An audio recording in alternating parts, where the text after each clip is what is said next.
Hey everybody, I'm Jordan Tenenbaum. Welcome to the Celigo Technology Leaders Podcast. Today we are joined as always by my co-host Mark Simon, Vice President of Strategy over here at Celigo. And also we have Eric Kimberling. He is the CEO and co-founder of Third Stage Consulting. Eric, welcome to the show. Hi, thanks for having me. Absolutely. As always, we're going to get started so the listeners can learn a little bit about you. Do you mind telling us, Eric, a little bit about your story, how you became the CEO and founder of Third Stage Consulting? And once you address that, let us know what Third Stage Consulting does and the problems you solve for your customers. Sure.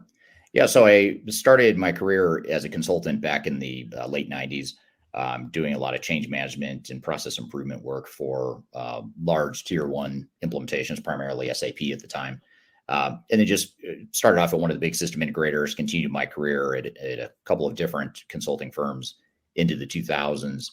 And then ultimately decided as I progressed through my career that there was a need in the market for independent technology agnostic consultants that specialize in ERP and digital transformations to help clients through their transformation journeys in an unbiased way. So that's really the premise behind it. And this all stemmed from me kind of seeing on the other side of the table, being sort of your traditional consultant working for a biased consulting firm. I saw some of the collateral damage that I thought that we were causing as a result of our bias and our peddling of certain products.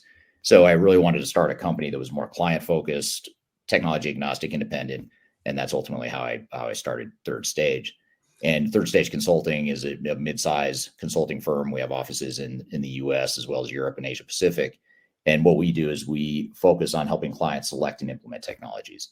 So we'll help them through their digital strategy and roadmap and working through options, evaluating software solutions that might fit for them, and then ultimately making recommendations and then longer term helping them implement those solutions, both from a program management perspective as well as from a change management and process improvement perspective primarily. So that's a little bit about what we do.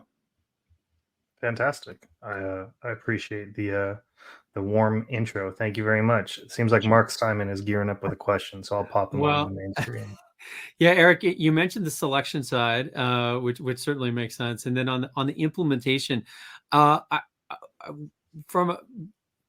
that standpoint, it sounds like a Third Stage does. You mentioned the program management, some of the change management, but do you stop short of doing the actual implementation of the specific software itself? Yeah, so that's a great question. We get asked that quite often, as you can imagine. We the way I try to describe it is if you think of an overall program with an overarching PMO, within that, you're going to have different work streams, right? Different technology work streams. So Celigo, for example, if Celigo were a solution being implemented, that might be one work stream. If it was a couple of different ERP systems or CRM or whatever it is, you might have multiple technology work streams. And we don't typically plan that other than to provide that program management overarching support.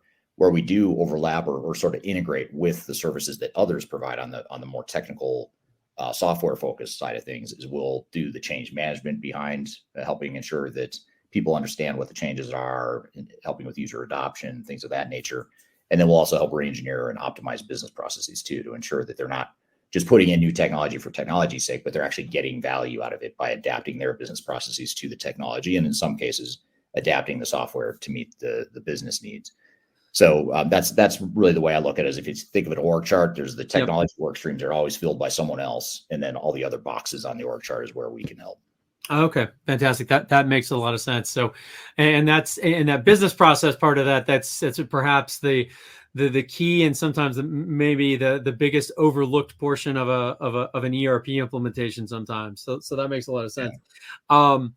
Yeah. What does your average customer look like? What size are they? What industry is? Get a sense of kind of who you work with on a day-to-day basis. Sure. So they're mostly mid-market companies or upper mid-market. We've defined our sweet spot as organizations that are between 200 million in annual revenue and $1 billion in annual revenue. Now, having said that, that's sort of the middle of the bell curve. We have some clients that are a lot bigger than that and some that are smaller, but that seems to be the sweet spot. And it's not just company size, it's also complexity. Usually there's a lot of complexity in their business because they're a complex manufacturer or they've gone through a lot of growth, maybe a lot of merger and acquisition type of activity. And now they're trying to figure out how do we combine all this mess that we've gone out and acquired? How do we now create one single company?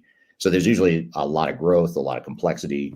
and it's all within the upper mid market. As far as industry, it's all over the place. There's a heavy concentration of manufacturing distribution clients, but we also work with the education space, as well as financial services and government and some nonprofits, financial services, et cetera. So it really is we're technology agnostic in addition, or we're industry agnostic in addition to being technology agnostic. Okay. Excellent.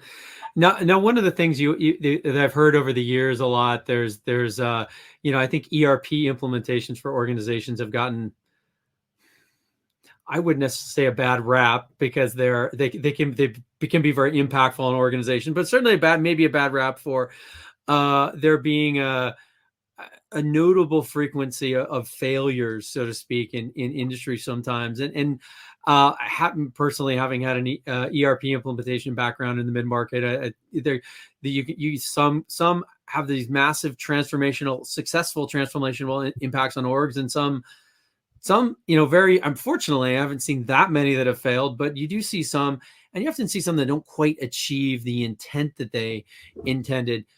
I'm curious, because I think with your focus, you must be thinking a lot about this. How do you go about working with your clients and heading those off, whether they're outright ERP implementation failures or just maybe failure to achieve the desired business outcomes? How are you thinking about that and approaching it, essentially? Yeah, it's a great question. I agree with you, by the way, that you do certainly have those big, massive train wreck failures that are out there, but that's a minority of issues in the market. You hear about it, when a big company fails in their ERP implementation, they're publicly traded, and they have to reveal that information to the street, if it's a bigger company. But makes a lot of noise. Yeah, exactly. Yeah, especially if it's like a Hershey's or a big company that everyone's heard of. But I think the bigger risk is those quieter failures, the under the radar failures that are not complete disasters, but you're leaving a lot of money on the table in terms of business benefits and value creation or value realization. And you spend too much money, too much time, too much headache and chaos within the organization during the implementation. So that's, I'd say the backdrop. But the interesting thing and the good news in this is that it rarely has much to do with the technology, why these projects fail. It's usually not because the system can't do something. Especially now, all these systems you can find whatever technology you want. You're probably not gonna have too much trouble with it, even if it means you have to go, get bolt-ons, or even if it means you can't get one ERP system to do everything, you could still find technology to meet your needs. Mm-hmm.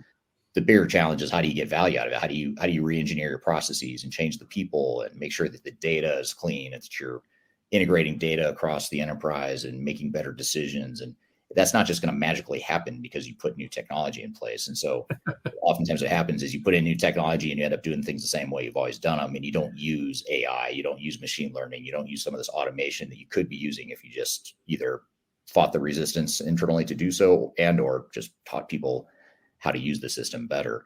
And so I think that's the biggest thing that plagues the industry, is we focus too much on technology and not enough on, let's look at our optimized business processes and let's look at how we ensure that the people are actually using the technology the way they could and should.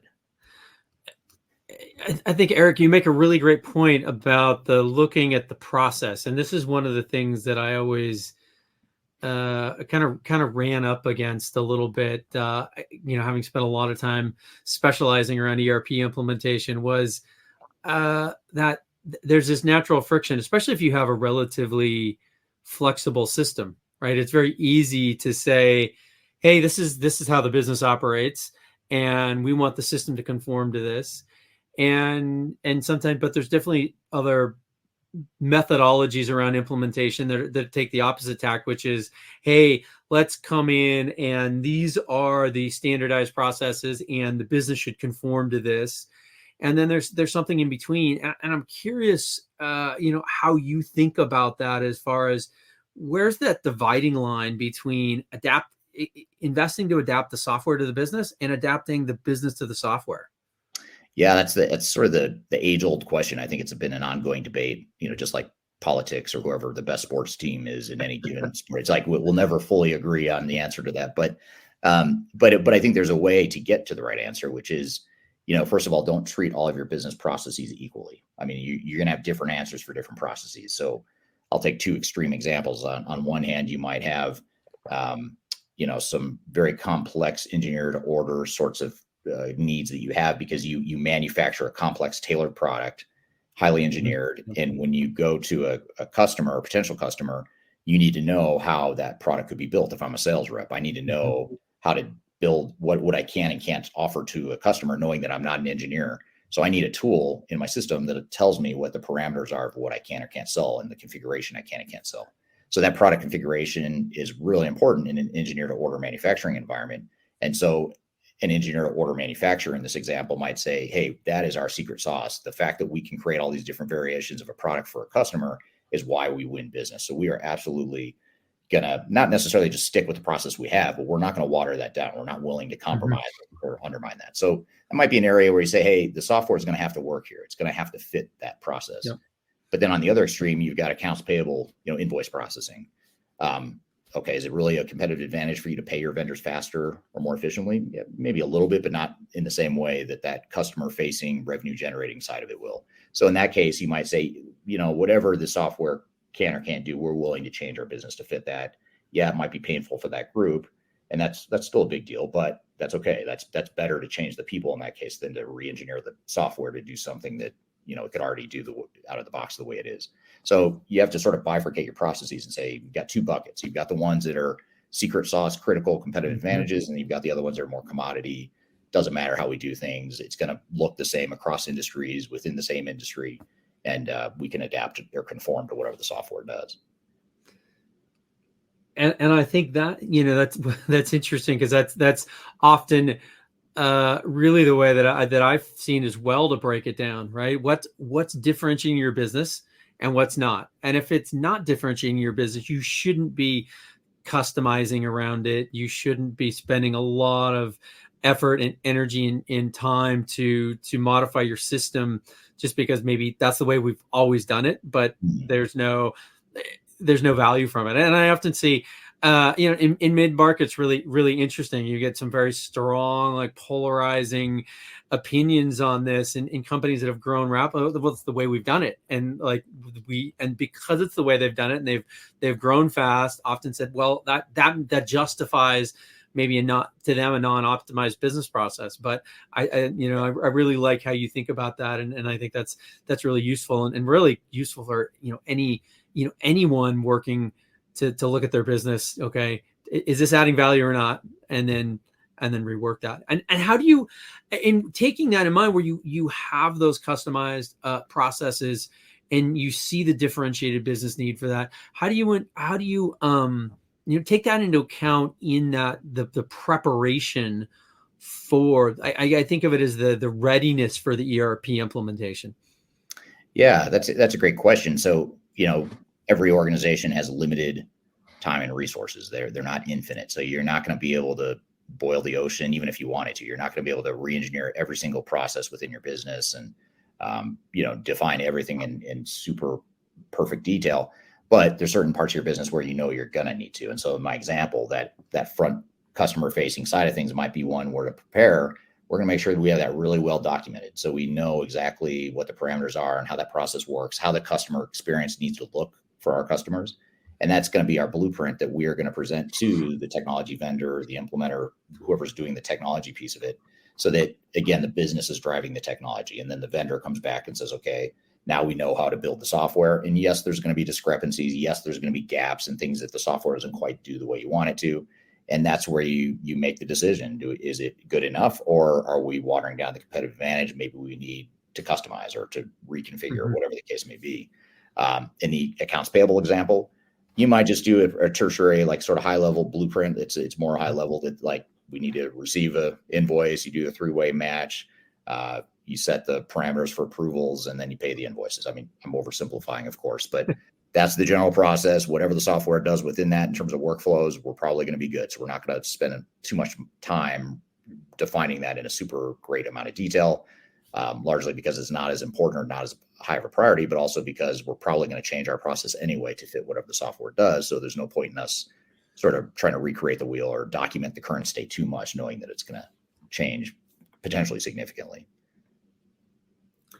Exactly. And now when we look, when we think about the ERP implementation, there's a word that you mentioned, or two words that you mentioned earlier, digital transformation at the very beginning. And I want to tie this back, ERP implementation, back to digital transformation.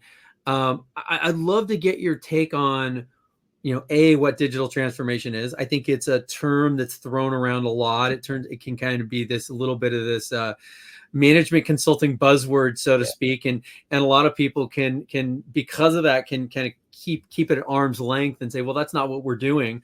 But I'm curious your take on digital transformation and ERP and really how those relate to each other.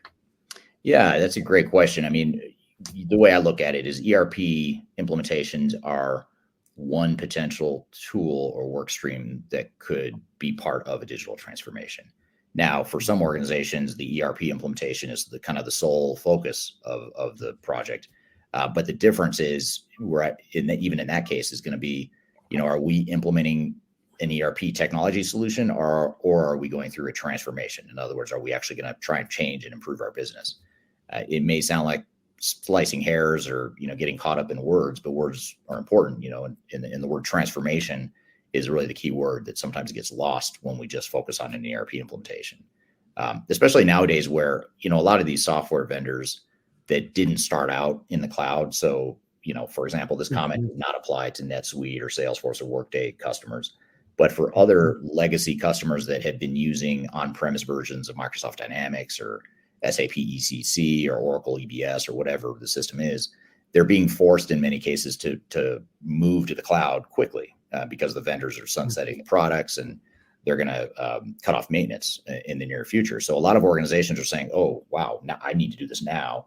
And so they end up in this sort of myopically focused view of I need to replace my technology without thinking about, well, hold on, while we're doing it, why not leverage AI? Why not figure out how we're really going to build AI into our processes and workflows? Because just because we have AI in the system doesn't mean we're going to use it. So let's define how it's going to work in our organization. So that's the difference to me is like, are you just going to pave the cow paths and put in new technology to do the same thing? Or are you going to transform, improve your business, look at new ways of doing business, maybe even change your business model, the way you're organized, move to a shared service model where you can consolidate functions and have a standard way of operating? Those are the types of transformative things that organizations tend to get more value out of. Just replacing your technology really doesn't deliver a lot of value. You're switching from an on-prem capital cost now, and now you've replaced it with a subscription, ongoing OpEx costs. That's the real change. And of course, there are some incremental improvements no matter what, of course. But you wait back to your earlier point, Mark, you don't want to leave too much on the table in terms of business value. And while you're going through the heartache, the pain, and the cost of implementing, you might as well change your business while you're at it, because you don't want to have to go through this again later. Yeah, and I think you hit on like a really key point, which is what does that, if a business leader is undergoing this decision, whether they're the CEO or CIO, or it's the executive team, they need to ask themselves, well, what do they want out of this? Eric, what are some questions you would want somebody like that to ask themselves, or a leadership team to ask themselves to try to figure that out? Because I think a lot of companies don't really know. They're triggered by some external factor. Hey, in order to get the next round of funding, your processes are messed up and your system's limited in X way. And so you need to implement a new, I've seen some of these very hard reasons, and they go headlong into it. And it's really not, often that well thought out. They do need a new system, obviously, but maybe the reason it hasn't been examined. And I'm curious how you get your clients, because it seems like you're really at the crux of that. They're bringing you in to think about these things and help them think about how do you get them to think about it differently? How should they think? What are things they should ask themselves in order to do that? Yeah, I think the biggest question is why. I mean, and to your point, oftentimes, I'd say majority of the time when we ask, why are you doing this project? I mean, that's the first thing we ask our clients is why are you doing this? Why are you doing it now? Why didn't you do it 2 years ago? Why don't you wait 2 more years? What's driving you to get to this point now? More often than not, the answer is, well, we have to. And you say, okay, why do you have to? Because we've got old outdated systems, or our vendor's cutting off support in 2 years. So we have to make a change. Okay. That's a fair reason, right? Okay. Yeah. But what else? That can't be the only reason. And then that's usually where you get the blank look and the blank stare and say, well, that's the reason. Well, Well, that can't be the reason, because that's not a good enough reason to justify and to have clear direction on what you're going to do in the project. And back to your point about failures, companies that do these projects aimlessly just to put in new technology, those are the ones that get into trouble, because they don't have a clear vision of what they're trying to get out of the system. They're certainly don't have a clear vision of how they're going to maximize ROI and business value, let alone, just be successful and implement on time, on a budget. So that's the thing you have to do, is you have to peel back the onion and sort of start at the top with the executive team and say, what's your strategy as a company? What are you doing as a company? And how does this project help you? And you have to force the organization to think that way, because there is a connection. They just may not know it yet. They may not have articulated it yet. It's not simply because they have to put in new technology. Is it because they want to scale the company? They're going through aggressive growth. Okay, now we're getting somewhere when they say that. Or we're operating like 15 different companies. We should be acting like one company. Okay, there we go. Now we're talking about where you're going to get business value and how this technology can better support you. So those are the types of questions you have to ask. You have to get back to the strategy of the company and make sure there's a clear connection between this project and the overall strategy. Excellent. That's I would certainly that echoes a lot for me from what I've seen in my experience. That definitely makes sense. You mentioned there's something about the timing and you digging into the timing for your clients. When is the right time to implement an ERP? What is it? It's not necessarily, you probably can't compare it to planting a tree necessarily, but Right. but how do you figure that out as a company if you're not being driven by one of those external system factors where you're essentially forced into it? But is it better to do it earlier or later? Wait as long as you can. I'm curious to get your take on that. Oh, that's a great question. The short answer is it depends. I mean, it depends on the situation you're in, but maybe I'll give some different scenarios that might help get to which scenario makes the most sense for an organization. I mean, for some organizations, first of all, there's some prerequisites that I would say, if you don't have these prerequisites in place, then now is not the right time. You should go get these prerequisites first, then move forward with the transformation. So some of those prerequisites include some of the things we've talked about. If your executive team doesn't have a clear vision of what they want out of this project, or that hasn't been articulated to the team, figure that out first, then go look at new technologies and go implement. If you don't have a clear vision of what you want your operational model to look like going forward, how you want your business to change going forward, figure that out first, because otherwise I can guarantee you're just going to put in sexy, cool new technology that does the same exact thing you've always done. It just looks cooler. Maybe it's got some unused capabilities that you could someday use, but you're not using. So you've got to have those prerequisites in place. Your organization has to be ready for it. I mean, obviously there has to be some sort of burning platform. If it's not a software vendor forcing you off the system, it might be that you either are in the midst of, or you see on the near horizon that you are about to break the system, or you just can't scale for growth. That's a good driver, because that means it's easier to get buy-in and momentum behind the idea. So that'd be the first thing, is have those prerequisites in place. And if you don't, wait until you have those prerequisites, then move forward. The other thing I'd say too is if you're in an industry that's being highly disrupted and you're worried about getting crushed by the competition, then you might need to move faster than you think. So if you're in high tech or any industry that's being disrupted, supply chain sorts of related companies, those are organizations that are more ripe for let's do it now. If you're an old established company that's doing just fine, you've got steady Eddie growth and there's no real burning platform. Okay, maybe you do something. Maybe it's not as massive or as much of a quantum leap jump as another company might take. So I think that's another key thing, is it's not all or nothing. It's not all or nothing proposition. You don't have to go through an entire transformation. Maybe you just transform your finance department to your supply chain function, or you kind of pick off that low hanging fruit. And then when the other parts of the organization are ready, or when the pain is great enough or the opportunity is great enough, then you move forward with those other areas too. So you've got to really assess the situation, understand, the risk tolerance, the culture of the company, the outside strategic forces, all those things factor into when the right time is. Okay. That definitely makes sense. You mentioned kind of at the end there, doing it in pieces a little bit. We mind expanding on that a little bit? Is it feasible to approach an ERP migration from that standpoint, breaking it out into business functions and spreading that over maybe, let's say, even years, for example? Yeah, again, for some organizations, it just makes a lot of sense. Maybe they're really risk intolerant. If they're a risk intolerant company that don't do a big, massive ERP project all at once, pick off little pieces and go in piecemeal. That's okay. I mean, a lot of industry analysts and software vendors will say, no, that's a terrible idea. You should just implement one ERP system in one fell swoop. And you have to look at, well, is it because they're trying to sell you one big ERP system in one fell swoop, or is it because that's really what's right for you? And so, yeah, there are downsides to what I'm suggesting. If you're a risk adverse company and you go in piecemeal, you've got to worry about building interim integration points that will go away eventually, presumably.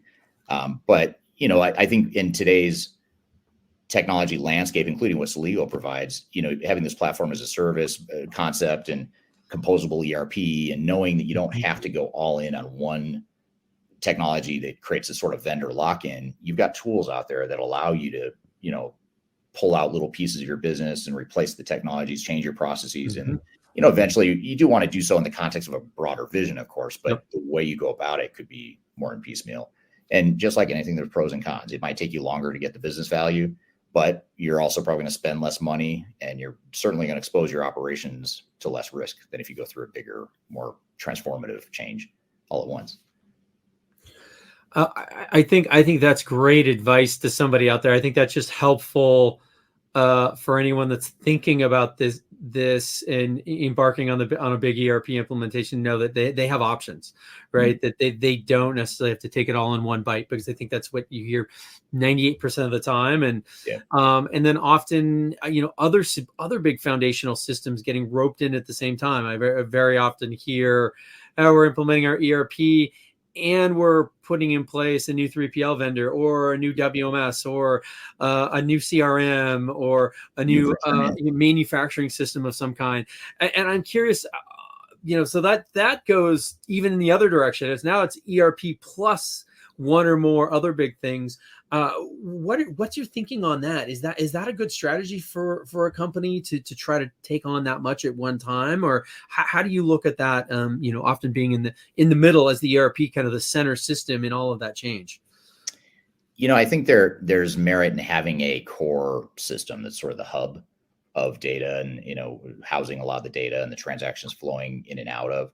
But then it's perfectly fine to have best of breed solutions for some of the other areas like CRM or human capital management, all the things you just mentioned, supply chain, manufacturing. And again, if I'm a big ERP vendor, I'm going to tell you that's a terrible idea, because I want to sell you a big ERP system that does it all.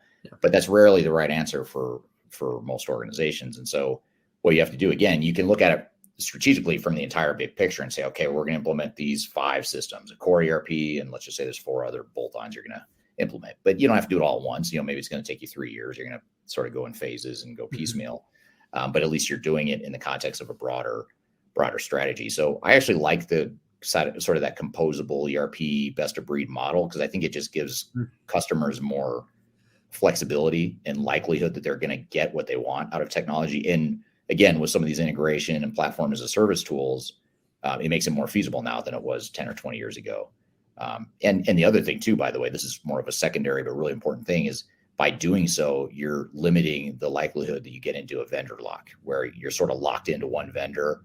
And guess what? Doesn't matter what they do. They can raise their subscription costs as much as they want. You're probably not going to switch. You're going to stick with it. So whereas if you diversify and you hedge and you've got multiple systems, that gives you more flexibility, and it gives you more less risk if something happens with that vendor, or someday you've got to replace one of those systems. Now you're not talking about replacing the entire ecosystem necessarily. You can do it more manageably in the future. Yeah, and this is a trend I think I know that I've seen, and we've seen at Celigo so much, dealing with a lot of mid-market companies, is this move from the ERP being one system covering the majority of the business to being much more with the proliferation of SaaS applications being a much more best of breed approach through integration. And I think that alone kind of brings us to certainly the Celigo point of view on things, where we're typically brought in is with ERP, a new ERP implementation. It causes companies to revisit or rebuild their integration, which obviously creates questions around integration strategy, what tools they should use, how can they do it better, and where we come in very, very often is at that inflection point of during a new ERP implementation. But I'm curious to get your thoughts a little more on what. How does integration and a good integration tool play into an ERP project, but maybe a little bit more on the broader business solution being delivered through ERP? Yeah, it's a great question. I think it's a key enabler that is oftentimes overlooked because, it's, if you think about it, we look at applications, you can see it and touch it and feel it. You see the data, you see the screens you're using and stuff like that. But integration, you don't really see it. I can't really demo integration for you. Like I can demo you a finance and accounting system We can. Don't worry, Eric. I'm sure you can. I'm sorry, I'm speaking for myself, not for you. But it's funny. No, but it's easier to see and touch and feel an application. But what you're really integrating are business processes. So if you look at your end-to-end processes, yes, and then you start to look at all these different systems I'm using. I can't have this integrated end-to-end process unless all these different systems, these colored boxes in my process flow, unless they all tie together and the data flows and all that stuff. And that's where organizations get caught up in silos. I've got silos and handoffs and manual reentry of data when you've got tools out there like what you guys offer that can integrate that. So I think it's super critical. It just gives you so many more options too. And again, it makes you less dependent on software vendors. So yes, you need the software vendors, but now you kind of shift your thinking from a core application being the center stone of the technology to now maybe it's the integration of technologies that's the core center stone. And then you bolt on, whatever technologies you need. And again, the reality is regulatory needs typically require that you have multiple systems to some degree. You've got most ERP systems can't be everything to everyone. So you're going to have some sort of bolt on. Chances are pretty high. Even if it's from the same vendor, you're going to have some sort of bolt on that they're going to suggest because their core software can't do it all.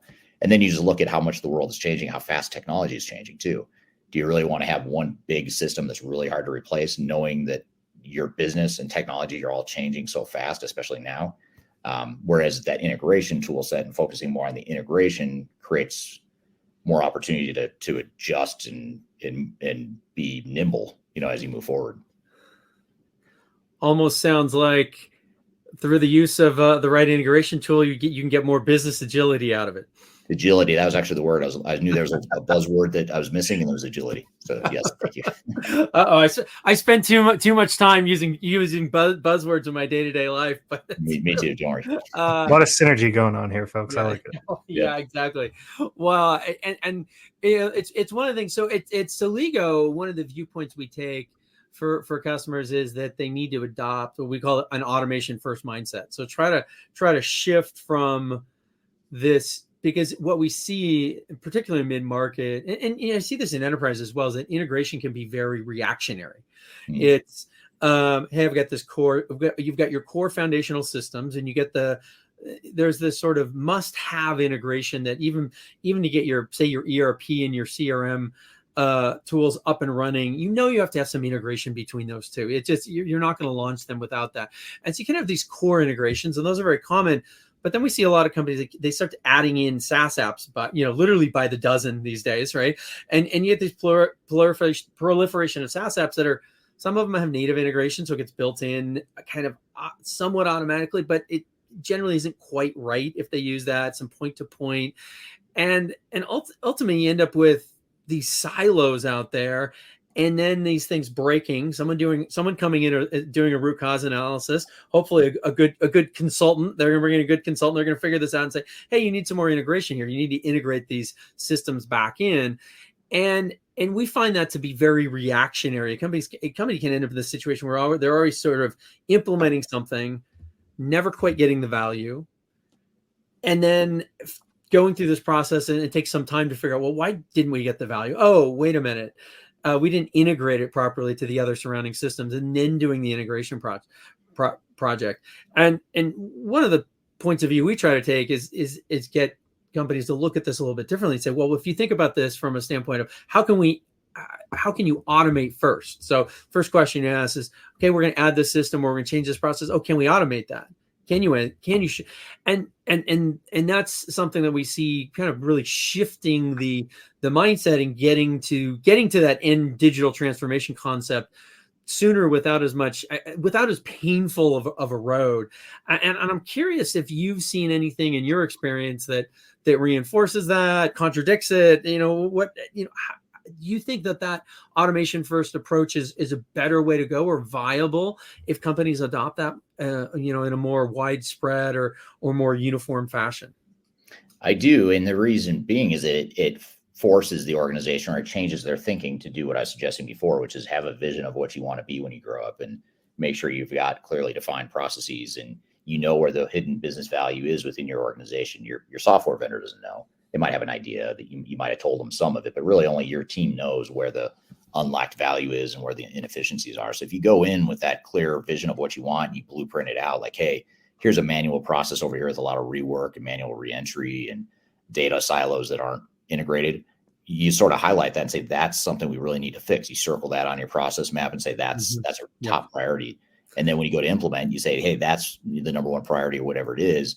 And all the other stuff's important too, but that's the most important thing. We have to get that right. And that's where the most value is. So it puts a customer in charge too. It makes them responsible for their own transformation versus just, hey, I'm going to go hire a software vendor or a technical implementer. They'll just go put the technology in and it'll solve all our problems, because it's not going to. Everything you just described, I can put tool sets in your organization that can do everything you just said, but it's just going to sit there unless we've figured out a way that we're going to use it and we've got a strategy for how we're going to use it. Fantastic. Very good. And this to kind of wrap up the ERP and integration conversation a little bit. I wanted to ask you if, like, are there any, and there you've dropped a lot of really good nuggets along the way. So I think you can distill the conversation down, and there's a lot of takeaways for a business leader. But maybe to put a sharper point on a few of them, if I was a business leader and I'm listening to this podcast and I'm thinking about implementing in ERP or we're reaching that point in our company growth, what are the three things, the five things that you would tell me to think about or to consider before I get started? Yeah, well, I'd say, in no particular order, maybe more sequential than anything, is first of all, make sure you have a clear vision of how this project or how this technology initiative supports your strategy, like we talked about before, and what those integration points are and how we're going to align this project with what our strategy is as an organization. The other one would be to have a clear vision from our business process perspective, as we've talked about throughout this conversation. One we haven't talked a lot about is just make sure you invest heavily in change management. And if you can't invest or don't want to invest heavily in change management, or you can't get the executives on board with that idea of investing heavily in change management, then don't do it, because it's not going to go well if you don't. I think organizations are starting to mature in this area and understand that change management is important. Certainly, I think they understand it more now than they did 20 years ago or 25 years ago when I started doing this.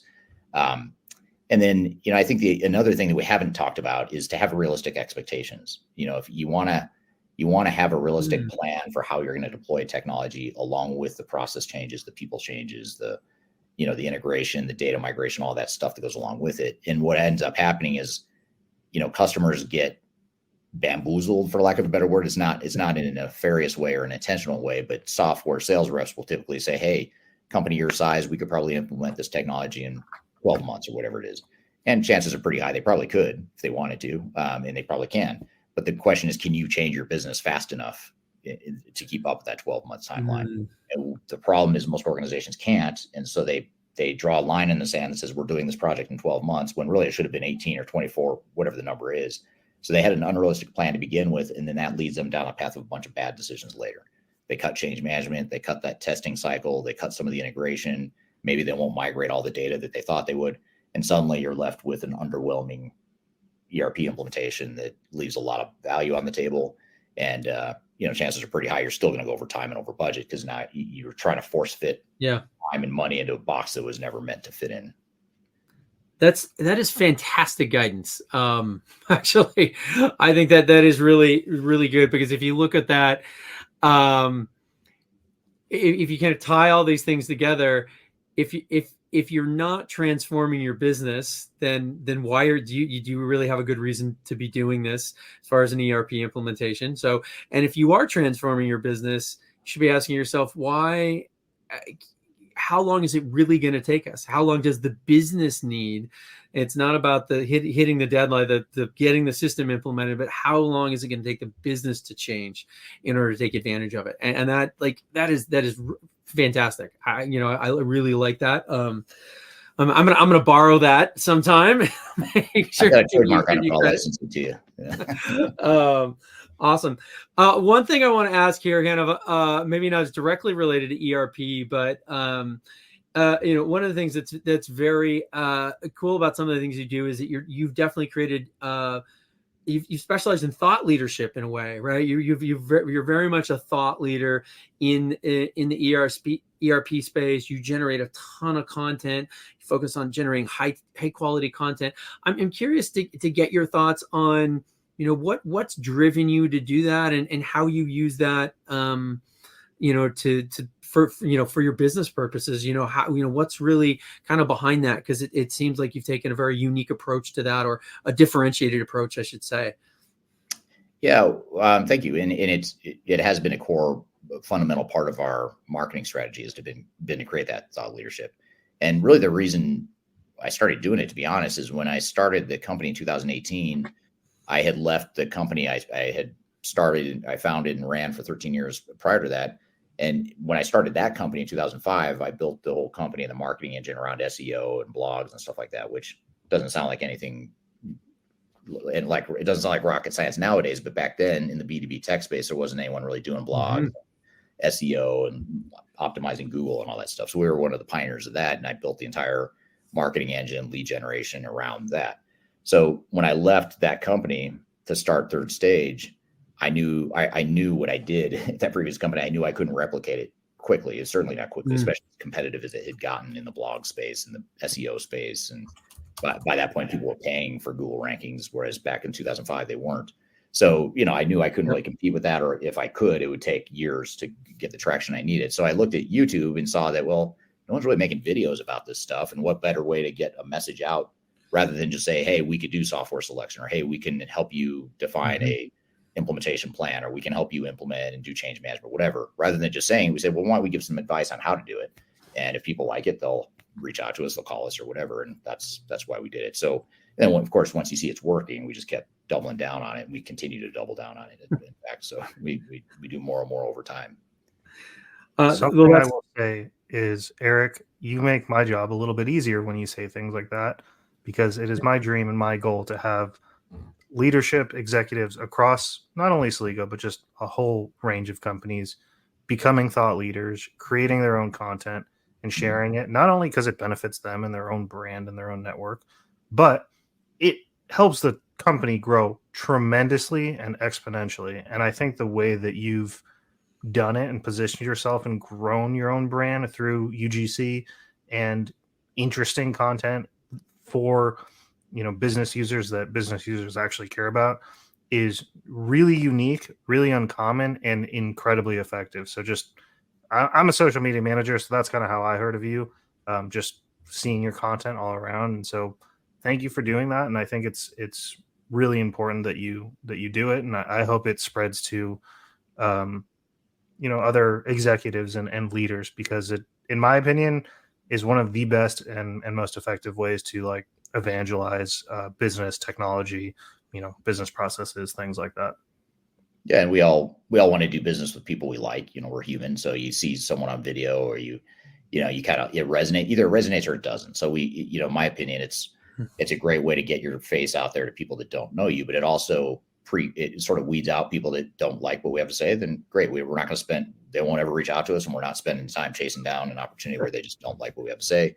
And so it's a great way to qualify. And then also when clients do reach out, it's really interesting the reaction they have. It's like, I already know you. I already know your company. Don't even tell me about your company or about you. I've watched 10 of your videos. I already know. So, all right, that makes our jobs easier. Now we can just talk about you, the customer, and figure out what your needs are. And it really helps accelerate our sales cycle too. Leads that come in through thought leadership go through your pipeline 7 to 8 times easier than those that don't. So seems like you're doing something right. And Mark, might be time to create some video content. Well, yeah, one of the biggest things we see with integration is that where integration projects struggle, it's because of the business, the upstream. So the integration tells you if there's a problem in integration, it's really telling you about something else in the business. So where there's an endpoint implementation problem, where there's a business process breakage, where there's a change management. And one of the things we've done to look at, say, well, how can we make customers more successful? How can we help customers use our platform?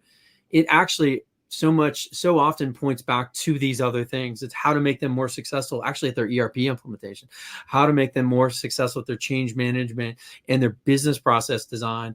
And so, I've looked out there, and there's not a lot of great content, especially unbiased content, on how to go about this, particularly for mid-market companies. It's hard. There's not a lot of good guidance out there, and some of the stuff you're putting out there is really great. And honestly, I've looked at that and said, wow, we should direct some of our customers towards this, because this will set them on the right path to success with our, and it's, in the end, self-serving, but it's all aligning businesses how to be more efficient, how to work better, how to be more successful in their projects. So it's really great to see interesting and unbiased content out there around this type of stuff, because there's so much to weed through that is from the vendors themselves. So it's like, okay, who's out there talking about how to accomplish this in a more unbiased and not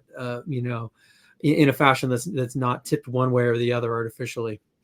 Yeah, and it's in my opinion, it's great to know that a software vendor is in the upper right quadrant of Gartner's Magic Quadrant, right? That's great. That's a good data point. But what about the things that software doesn't do well? What about the weaknesses of that technology? Not because I want to create doubt within an organization, because it's those weaknesses, those deficiencies, or those trade-offs you're making as an organization that lead to risk and problems. And if I cover those, if I just bury those and say, don't worry, that's not a big deal, and a client goes in with those unrealistic expectations I talked about, that's how they get into trouble. And so, this industry, I think, has a problem where we're so focused on selling software that we're not focused on selling a customer result. And those are two different things. Mm-hmm. And sometimes to sell software, you've got to point out the deficiencies. And in fact, I've seen some sales reps that'll do that. They'll say, here, this software is not really good at this, and you probably want to go find another bolt-on or something. Overall solution is great, but here's a weakness here. And customers really appreciate that. Suddenly now you've built trust. Like, okay, I trust you. You're not lying to me and just tell me how great everything is. And so, that's part of what we do too, is we say, hey, you need to know what the weaknesses are, because that's what could derail your project. And if you don't know what you're going to do about it, then you've got a problem. So let's figure out what you're going to do about it. It's not saying don't buy the software necessarily. It could mean that, maybe we're going to have to go through a painful process to change our processes, or we're going to have to customize that software or integrate it to another system or whatever it may be. Yeah, that's a good point. There's almost always a solution there, but it's much different knowing about that at the beginning of the project than it is halfway through when you're trying to go live. Yeah, and you're already burning through budget faster than you hoped, and now all of a sudden you run into this problem and you weren't ready for it. You told the board we're going live in 90 days, and oops, now we've got a big speed bump we've run into. That's not the time to be running into those big showstoppers.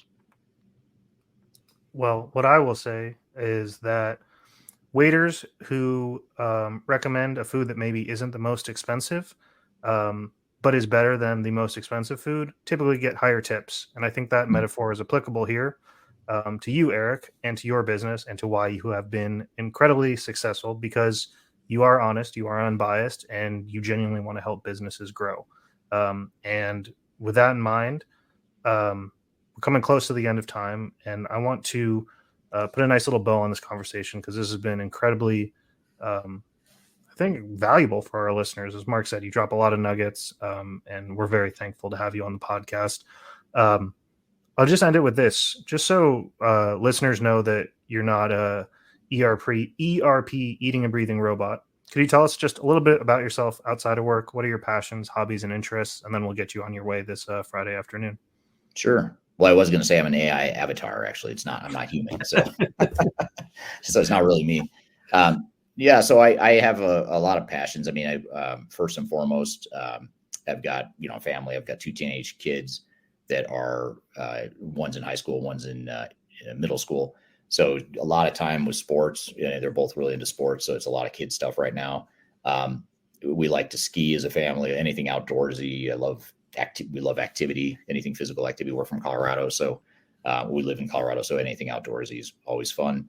I like to read. I'm actually pretty nerdy. I like to read nonfiction stuff. I play music when I can, although I don't play music as much as I used to, with the kid stuff taking over a lot of my time. So that's some of the stuff I like to do. That is fantastic. Mark's an avid skier, so if you're ever in the Seattle, Washington area, let him know. He'll take you to some scary mountain. I'm sure you guys can have fun. Nice. Yes. See if my old knees can handle it, but I'm game. Perfect. Good, well, good. I just want to say, Eric, thank you again for joining us on the podcast. This has been a fantastic episode. For those of you still listening, please tune in next week. Eric, stick around just for a minute so we can say thank you. And for everyone listening, thank you as well. And have a great afternoon, everybody. Bye now. All right, Thank thanks, you. guys.